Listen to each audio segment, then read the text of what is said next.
kami berdiri saat ini.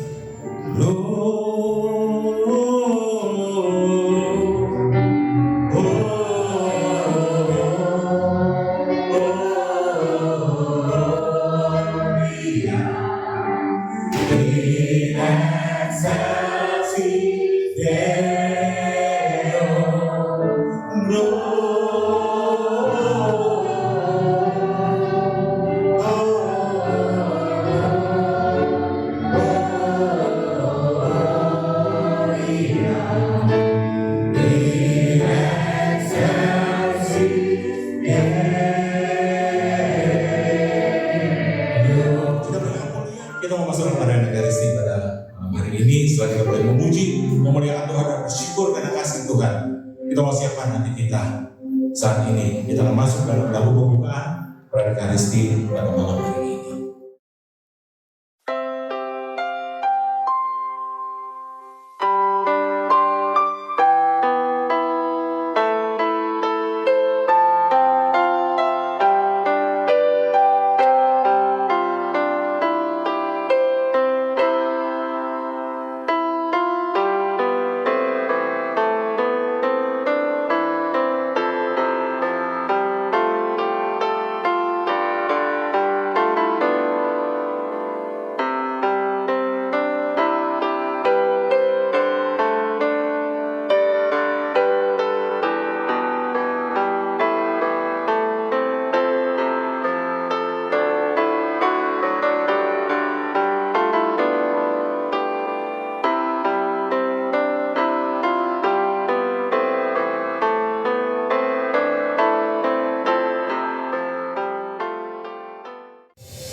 Dalam nama Bapa dan Putra dan Roh Kudus. Amin. Tuhan bersama. Dan bersama rohmu. Mari kita hening sebentar. Maka mari bersama-sama dengan segala kerendahan hati kita mohon ampun, supaya kita layak merayakan Ekaristi yang kudus malam ini. Bapa yang Maha Kasih, malam ini di tempat ini kami bersekutu, kami berdoa, kami merayakan perjamuan kudus, merayakan hari kelahiran Tuhan Yesus yang kami imani, menyambut tahun baru, juga mensyukuri perjalanan persekutuan doa kami yang berjalan dari waktu ke waktu. Hadirlah di tengah kami ya Bapa, sucikan tempat kami berdoa, bersihkan hati kami, dan siapkan kami untuk mendengar firman. Berfirmanlah, kami mendengarkan. Dan semoga firman-Mu yang kami dengar, kami renungkan dengan baik. Yang kami renungkan, kami hayati. Dan yang kami hayati, kami laksanakan dalam hidup kami, demi Kristus Tuhan dan pengantara kami. Amin. Bacaan dari surat pertama Rasul Yohanes. Anak-anakku terkasih, inilah berita yang telah kamu dengar dari semula, yaitu bahwa kita harus saling mengasihi, bukan seperti Kain yang berasal dari si jahat dan membunuh adiknya. Apakah sebabnya Kain membunuh adiknya?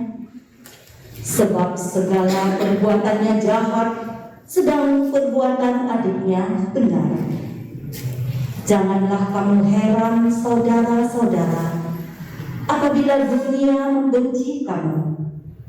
Kita tahu bahwa kita sudah berpindah dari maut ke dalam hidup, yaitu karena kita mengasihi saudara kita. Barang siapa tidak mengasihi, ia tetap berada di dalam maut.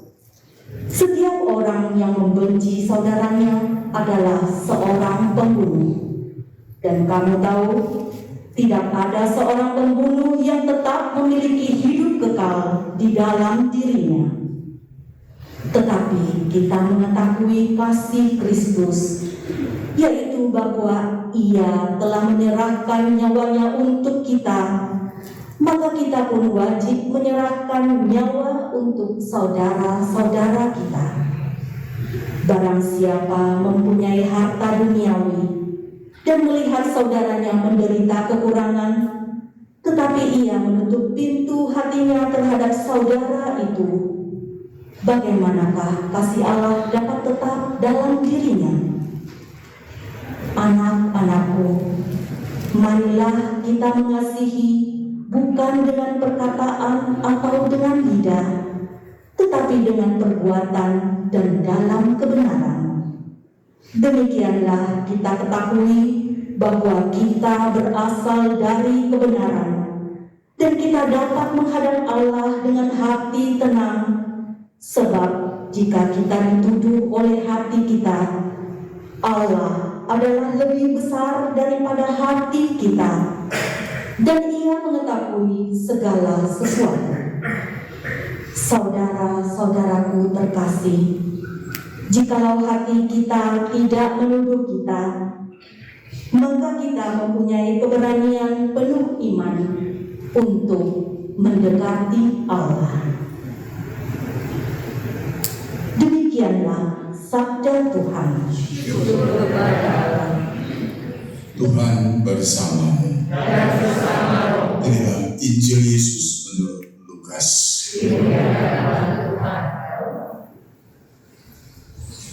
Setelah mendengar berita tentang kelahiran penyelamat dunia, para gembala cepat-cepat berangkat ke Bethlehem dan mendapati Maria dan Yusuf serta bayi yang terbaring di dalam palungan. Ketika melihat bayi itu, para gembala memberitahukan apa yang telah dikatakan kepada mereka tentang anak itu. Dan semua orang yang mendengarnya heran tentang apa yang dikatakan gembala-gembala itu, tetapi Maria menyimpan segala perkara dalam hatinya dan merenungkannya. Maka kembalilah gembala-gembala itu sambil memuji dan memuliakan Allah karena segala sesuatu yang mereka dengar dan mereka lihat, semuanya sesuai dengan apa yang telah dikatakan kepada mereka. Ketika genap 8 hari umurnya, anak itu disunatkan dan dia diberi nama Yesus, yaitu nama yang disebut oleh malaikat sebelum ia dikandung ibunya. Demikianlah sabda Tuhan.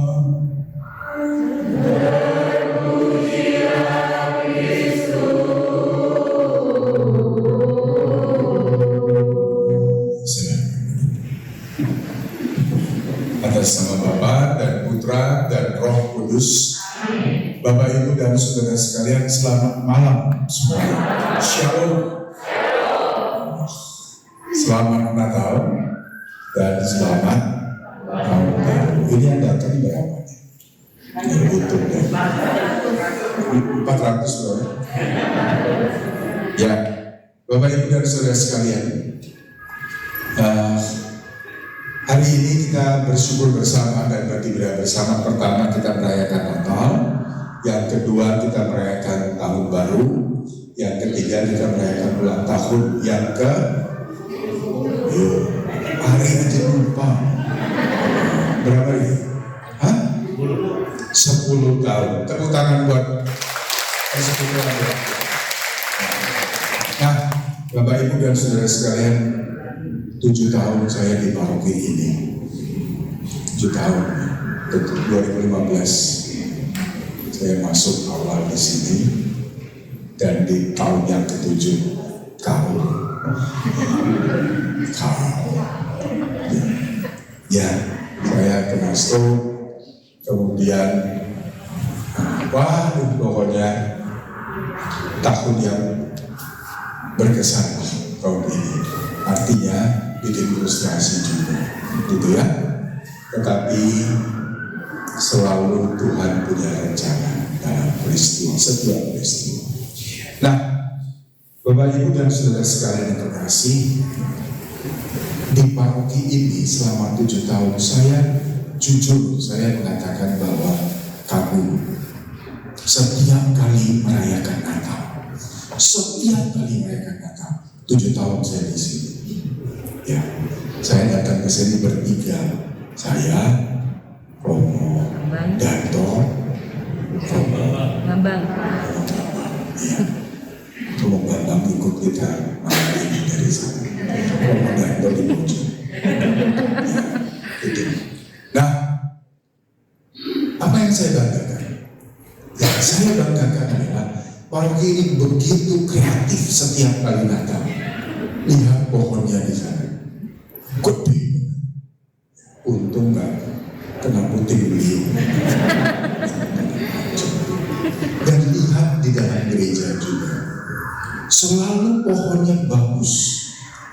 Dan saya kagum, jujur, kreativitasnya luar biasa. Tetapi di antara kekaguman itu ada satu yang membuat saya kagum juga, yaitu kandang Natal. Dan itu merupakan ciri gereja Katolik. Kandang Natal. Ya, kandang apa sih istimewanya? Ya ada. Yang namanya kandang bau, ya kan? Iya. Yang namanya kandang kotor. Kalau di sini enggak, karena di AC sini kandang. Ya, cakep lagi. Ya Roy kan? Roy kan pernah jadi panitia. Pernah. Tetapi mengapa saya selalu kagum dengan kandang setiap kali merayakan Natal? Pohon Natal saya juga kagum, hebat di sini. Ya, lagi itu pernah pakai botol plastik, pernah pakai apa lagi itu? Boneka. Kain pecah. Sekarang pakai Itu tempat itu bambu. piring bambu. Itu nanti dilelang tuh. Lumayan piringnya. Ya kan aku enggak. Nah, mengapa kamu? Mari kita lihat sebentar. Karena disitulah, di kandang itulah Allah hadir. Nggak ngumpet di bawah pohon. Nah, tetapi di kandang ini tempat biasa. Tadinya sepi sama sekali kandang itu. Tetapi mengapa kandang itu begitu menarik? Karena Allah hadir di sana. Sederhananya, kandang itu simbol kesederhanaan. Dalam kesederhanaan Allah hadir. Ya, jadi itu yang membuat saya kagum. Kandang tidak ada artinya apa-apa. Ya kecuali oleh para gembala berarti. Tetapi itu begitu berkesan. Karena disitulah saya menemukan di dalam kesederhanaan sebuah refleksi yang dalam tentang kehadiran Tuhan. Di tempat sederhana Allah hadir. Nah, lalu selanjutnya, siapa yang datang ke sana pertama kali? Dua pribadi, Maria dan Yusuf. Pertanyaannya, apakah Yusuf memang memilih tempat itu untuk melahirkan Yesus? Jawabannya tidak. Saya hanya berpikir sederhana. Yusuf itu seorang laki-laki, seorang suami muda. Dia ingin istrinya Maria mendapatkan tempat yang layak untuk kelahiran sang putra. Maka Yusuf mencari tempat, berkeliling dari pintu ke pintu. Dia Untuk apa? Supaya Maria istrinya bisa melahirkan di tempat yang layak. Jadi poinnya sederhana. Laki-laki itu yang bernama Yusuf, seorang suami, adalah pria yang bertanggung jawab. Dia tahu tanggung jawab panggilan sebagai seorang suami. Dia ingin istrinya merasa tenang di tempat kelahiran anaknya nanti, di tempat yang lebih layak. Dia ingin Yesus juga lahir dengan baik. Dia berusaha mati-matian, tetapi apakah mendapatkan tempat? Tidak. Yusuf tidak mendapatkan tempat. Lalu saya berpikir, Yusuf berpikir bagaimana menyampaikan pada istrinya. Saya membayangkan Yusuf bicara pada istrinya, Maria, saya suamimu, saya ingin bertanggung jawab. Sungguh, tadinya saya tidak mau mengambil engkau menjadi istri, tetapi suara Tuhan meminta saya, dan saya mengambil sebuah keputusan. Apapun risikonya nanti, saya mengambil keputusan, mengambil engkau menjadi istri. Biar terserah orang ngomong apa, tetapi Tuhan melalui malaikat meminta aku untuk tidak takut, dan Yusuf mengambil jalan itu. Sebuah gambaran seorang laki-laki yang menjawab panggilan Tuhan dengan baik. Dia sampaikan pada Maria, Maria tidak dapat tempat. Dia jujur, bukan saya yang berusaha Maria, saya sudah berusaha, tetapi tidak dapat. Dan yang kedua, reaksi Maria, marah, kecewa. Mungkin Maria berpikir, iya ya, ternyata gak mudah juga mencari tempat saat ini. Dan apa yang terjadi? Tidak dapat. Dan ketika mendengar pertanggungjawaban suaminya, Maria tidak protes. Dia tahu kok suaminya sudah berjuang memberikan yang terbaik, tetapi tidak selalu perbuatan baik, usaha baik membawa juga hasil yang baik. Semua di luar rencana mereka. Tetapi Yusuf mau bertanggung jawab, mengatakan itu pada istrinya, dan istrinya mendengar. Dan tanggapan istrinya adalah hening, diam, menyimpan perkara dalam hati. Itu Maria. Dialah inspirasi bagi para ibu sebenarnya, bagi para istri sepanjang zaman.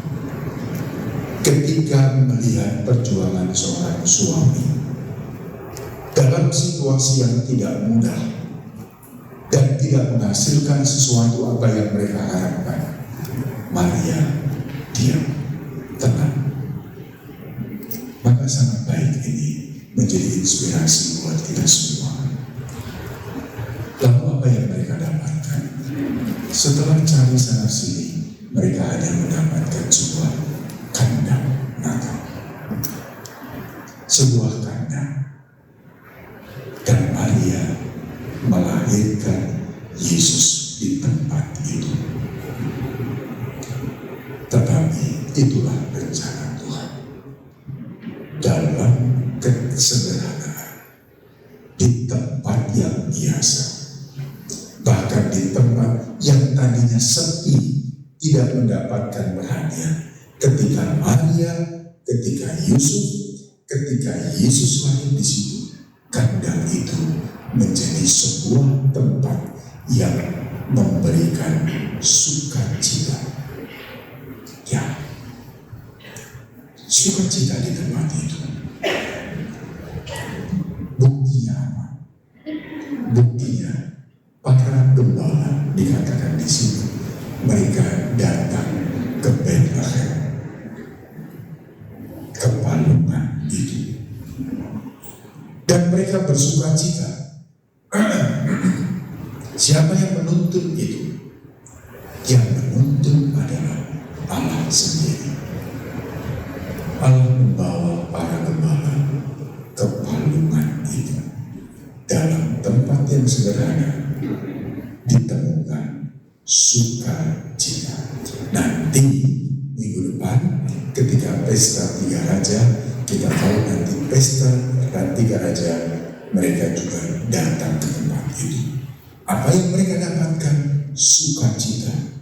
Dan mereka nanti baik gembala maupun Tiga Raja pulang dari palungan itu kembali ke tempat mereka membawa sukacita. Tempat sederhana ketika Maria, Yusuf, dan Yesus hadir di situ sungguh menjadi tempat yang penuh sukacita.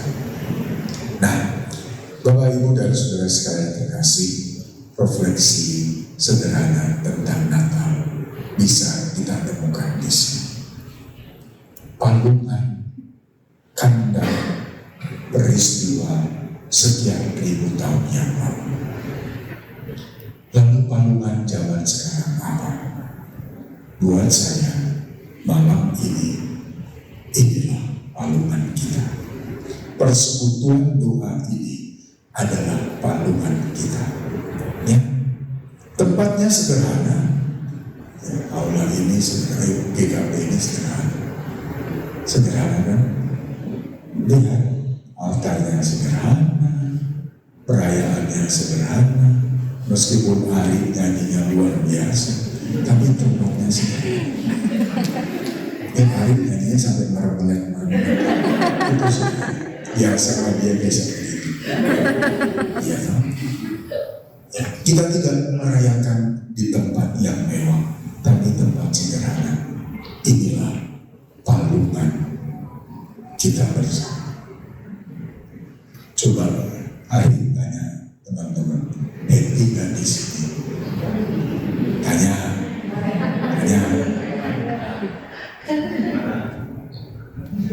Oke, pertanyaan Robo tadi, apakah kita happy di tempat ini? Happy, boleh angkat tangan yang happy, yang ya tepuk tangan. Jujur. Udah Robo soalnya. Ya, palungan ini, persekutuan ini jadikan palungan. Kenapa? Karena Anda mengundang Yesus di tempat ini. Karena Anda mengundang Bunda Maria, mengundang Yusuf. Kalau kita tidak mengadakan puji-pujian untuk memuliakan Dia di tempat ini cuma jadi tempat biasa. Para karyawan kadang-kadang tidur di sini. Tetapi karena tempat ini kita jadikan sebuah tempat untuk berdoa. Kita datang dengan penuh sukacita. Semoga kita pulang nanti membawa sukacita.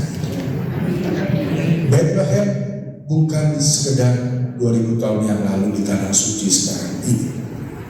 Tetapi persekutuan ini adalah sebuah kota kecil, Bethlehem. Ya, bukan Jakarta, ibu kota. Kita cuma di kampung ya gitu. Inilah Bethlehem. Bahkan merayakan Natal. Ya, ini mana tanda-tanda Natalnya ya? Aku bisa.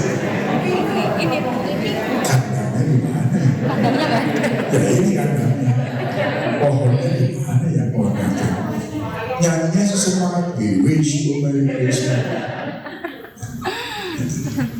Tapi itu jadikan persekutuan doa ini sekali lagi palungan. Biarkan Yesus yang kecil itu dirasakan di tempat ini. Bagaimana kita bisa merasakan Yesus hadir dalam persekutuan ini? kalau kita melihat Ari bernyanyi. Ari ya, nggak mudah loh menjadi Ari. Bagaimana dia mengajak kita bersama untuk bergembira. Saya tak yakin di sini ada yang mungkin mengalami kepahitan hidup. Paling tidak saya 8 bulan terakhir. Lalu tadi saya dengar ada seorang ibu juga yang baru saja kena stroke juga. Iya. Ya, mana tadi itu Bu ya? Frustrasi kan Bu ya? Frustrasi ya? Ya, jujur. Ya. Tapi sekarang frustrasi tidak, karena ada bukan hari.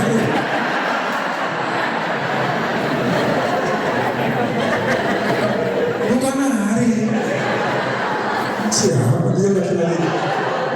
Laki-laki gendut itu.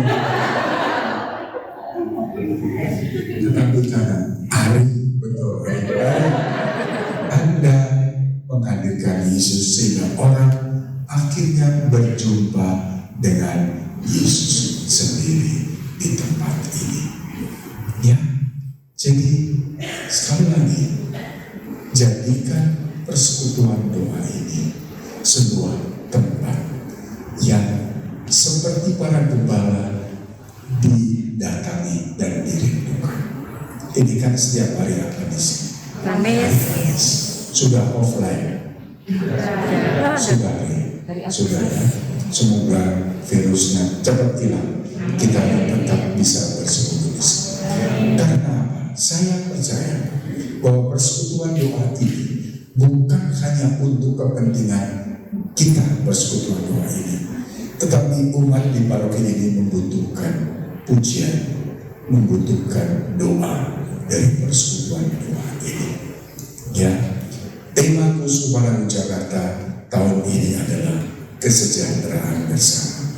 Ini bukan hanya sekedar soal pangan, tetapi kerinduan, kehausan hidup rohani orang untuk bertumbuh. Ya, sehingga kalau orang mendengar persekutuan doa ini, ada kerinduan ingin disegarkan di tempat ini. Maka sekali lagi selamat Natal untuk semuanya, persekutuan doa, selamat memasuki tahun yang baru. Kita tidak tahu apa yang terjadi tahun ini, sungguh. Tetapi yang boleh kita tahu adalah bahwa Allah selalu menyertai kita. Apa yang kita katakan pada Tuhan di tahun ini, selain kita mengatakan amin dan sebagainya, yang kita mau katakan pada Tuhan, belajarlah dari Bunda Maria. Ketika dia mendapatkan kabar dari malaikat Tuhan dan dia menjawab, fiat voluntas Tuhan, aku tidak tahu apa yang akan terjadi, tetapi yang aku tahu, Engkau tidak pernah meninggalkan aku. Terjadilah padamu menurut perkataan. Dengan kata-kata itu, Maria memulai tugas perutusannya, yaitu mengandung, melahirkan, memelihara, merawat, mendampingi Yesus, juga saat-saat berat dalam hidupnya, Maria mendampingi Yesus sampai wafat nanti. Ya, jadi mari kita menjadikan Bunda Maria juga teladan iman kita bersama. Kita mohon rahmat itu, Tuhan memberkati. Amin. Dalam nama Bapa dan Putra dan Roh Kudus. Jadi berdoa saudara-saudari supaya persembahan kita diterima oleh Allah Bapa yang Maha Kuasa.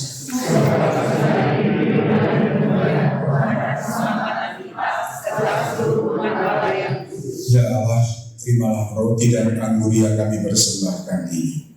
Sucikanlah, ubahlah menjadi tubuh dan darah Yesus yang akan kami sambut sebagai sumber hidup iman kami, demi Kristus Tuhan dan pengantara kami.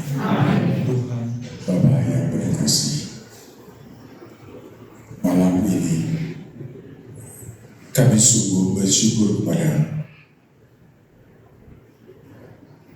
Engkau hadir, Engkau menyegarkan kami semua saat kami boleh memasuki tahun yang baru lewat firman-Mu, lewat santapan kudus yang memberi kami kekuatan untuk menjalani tahun ini dengan penuh iman.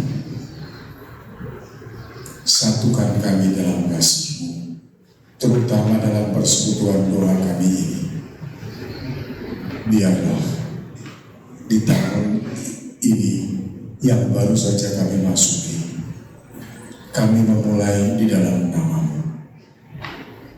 Dan semoga apa yang kami mulai di dalam nama-Mu, Engkau akan terus menyertai, dan Engkau pula yang akan menyempurnakan segala karya baik-Mu dalam hidup kami.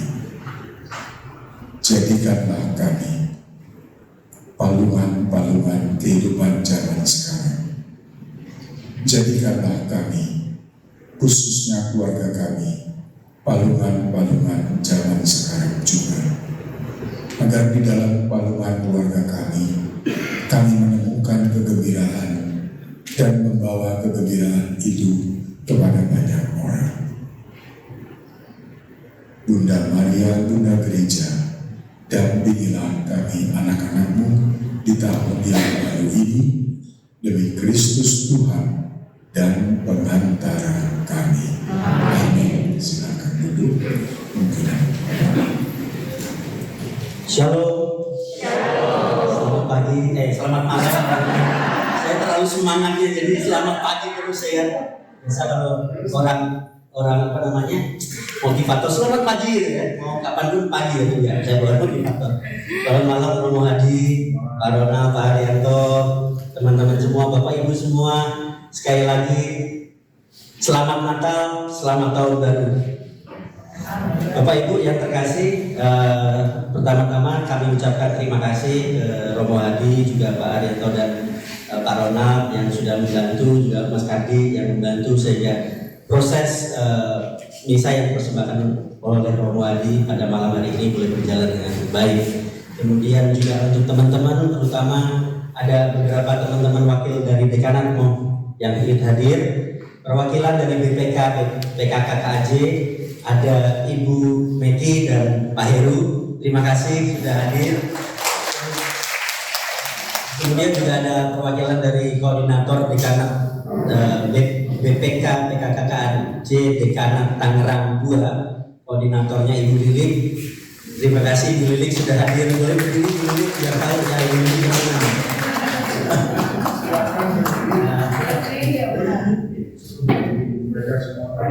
Nah, suruh berdiri dulu kata Romo ya. Pak Heru dan Bu Meki berdiri dulu. Bu Lilik silakan berdiri. Kemudian ada perwakilan juga dari teman-teman di PDKK Nikodemus, Pak Eko, ada dari Sanmare juga, Sanmare diwakili oleh Ibu Diana, mungkin dari PD Matius juga ada, sama tadi diwakili Dari dekanat mungkin tadi mau ngomong, Bapak Ibu, silakan. Istimewa hari ini Bapak. Silakan. Ya. Saya undang perwakilan dari Ibu Meki. Ya, tepuk tangan dong. Ya. Baik, shalom Bapak Ibu yang terkasih dalam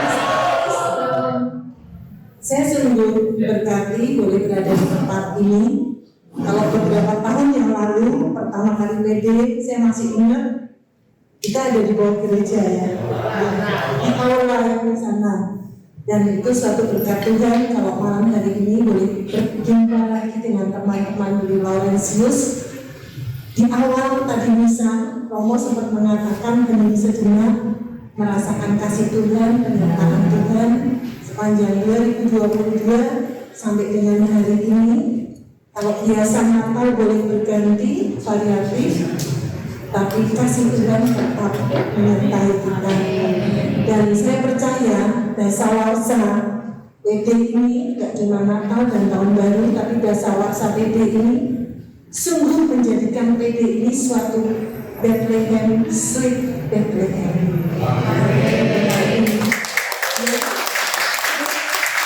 Tadi saya merasakan itu waktu masuk ruangan ini, dan saya percaya siapapun yang datang sungguh merasakan suatu kehangatan, suatu cinta, perasaan diterima dan didoakan di tempat persekutuan doa ini. Dan kalau Tuhan kasih kesempatan masuk ke tahun 2023, kita percaya dan saya percaya hati kita disiapkan menjadi palungan yang hangat untuk menerima semua orang yang datang dan merasakan kasih Tuhan sepulang dari tempat ini, di keluarga, di masyarakat, dimanapun mereka boleh merasakan di persekutuan doa ini. Selamat untuk seluruh pengurus. Terima kasih Pak Muhadi sudah membimbing PD Laurentius menjadi seperti sekarang ini. Semuanya karena berkat Tuhan. Terima kasih. Satu lagi, kalau tadi Bro Gunawan sudah menyampaikan tahun 2023 ini akan menjadi tahun yang sibuk karena dari online menjadi offline kegiatan banyak. Tapi satu, mungkin dari BPK PKKKJ juga banyak kegiatannya, tapi kita selalu mengingatkan temukan sukacitanya. Jangan cuma sibuk, tapi temukan sukacitanya dan rasakan kasih Tuhan yang memampukan untuk kita boleh berkarya, kita boleh melayani. Tuhan memberkati. Mau ada satu lagi mau? Bebas sampai besok pagi. Dengan hormat Ibu Lili kita sebagai wakil Dekan juga adalah. Baik, selamat malam Romo. Terima kasih Bapak Ibu saya. Shalom. Ya, tadi kayaknya sudah diwakilkan oleh Mengki ya, Ibu Mengki dari BPK. Jadi saya kan di bawahnya ya.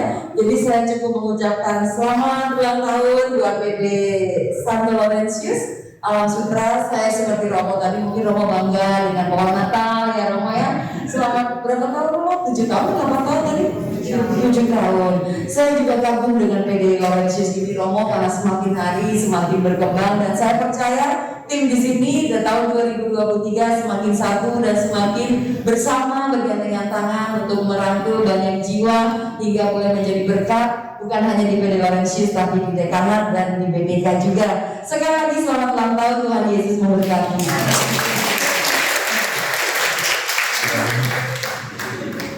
Mari kita bantu berdiri dan mari kita tundukkan kepala semuanya. Terima kasih Tuhan untuk malam ini. Turunkanlah berkat-Mu untuk kami semua, supaya kami menjadi berkat untuk keluarga dan banyak orang. Tuhan bersama. Semoga kita semua dilindungi dan dibimbing oleh berkat Allah yang Maha Kuasa, Bapa, Putra, dan Roh Kudus. Amin. Ekaristi sudah selesai. Syukur kepada Allah. Kita pergi, kita diutus Tuhan. Amin.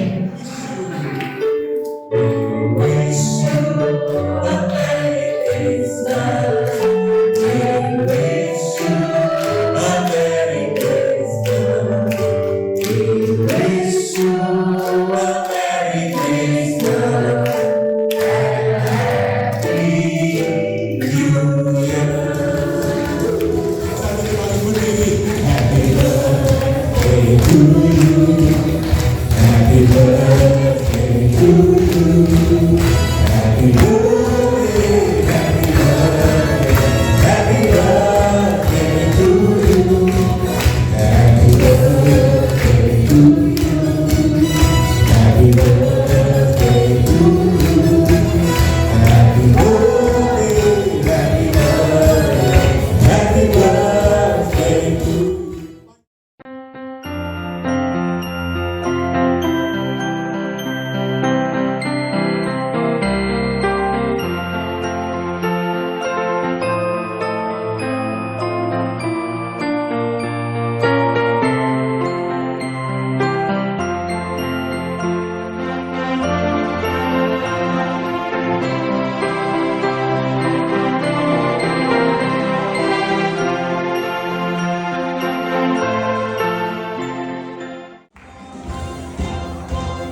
jalani